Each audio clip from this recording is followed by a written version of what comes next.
standar kompetensi. Berikutnya baru KKN MP.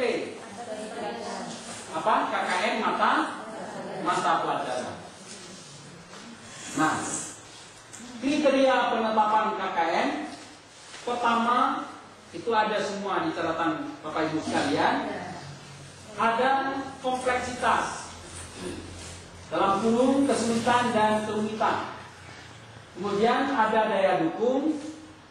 Itu yang dimaksud daya dukung di sini adalah di sana di sekolah kita punya sarana prasarana yang memadai, gurunya profesional, punya dana yang cukup, fasilitasnya tersedia dan lain-lain. Itu disebut dengan daya dukung. Kalau tadi kompleksitas adalah karena rumit sekali indikator itu. Rumit artinya membutuhkan waktu untuk mengulang beberapa kali.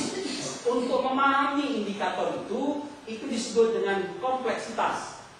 Kompleksitas maksudnya bahwa membutuhkan waktu lebih dan bila perlu harus mengulang untuk memahami indikator itu. Maka dianggap dengan kompleksitas. Kemudian intek siswa, artinya kecerdasan rata-rata siswa. Intek siswa, kecerdasan rata, jelas? Jadi diberikan angkasan, mungkin angkale berat, payah tak ulang ke, jelas? Kemudian daya dukungnya dibuat dua, sedang. Jadi artinya gurunya bagus, sumber belajarnya ada, dana juga tersedia, ya kan? Coba angka dulu. Inteknya rata-rata siswa. Inteknya kemampuan rata-rata siswa. Kita buat angka di A3. Rata-rata siswa ini taruh. Jadi maksimalnya angka di 3. Kan? Paham ya? Kemudian kalau 1 ditambah 2 ditambah 3 berapa? Sama dengan 6 kali 100 tadi kan? Jadi sama dengan 6 bagi 9 ini mana angka 9 ini? Ini tambah ini jadi 10. Angka 100 dari mana? Dari kecerdasan maksimal itu. Kan?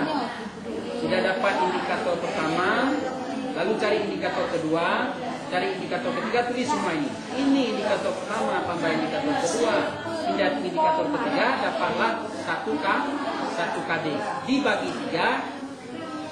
3 dijumlahkan, dapatlah 1 KD. Untuk KKN sudah posisinya kemari. Apa?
Jadi nilai yang kami berikan di kompleksitas ini dari 2 yaitu nilai yang sedang.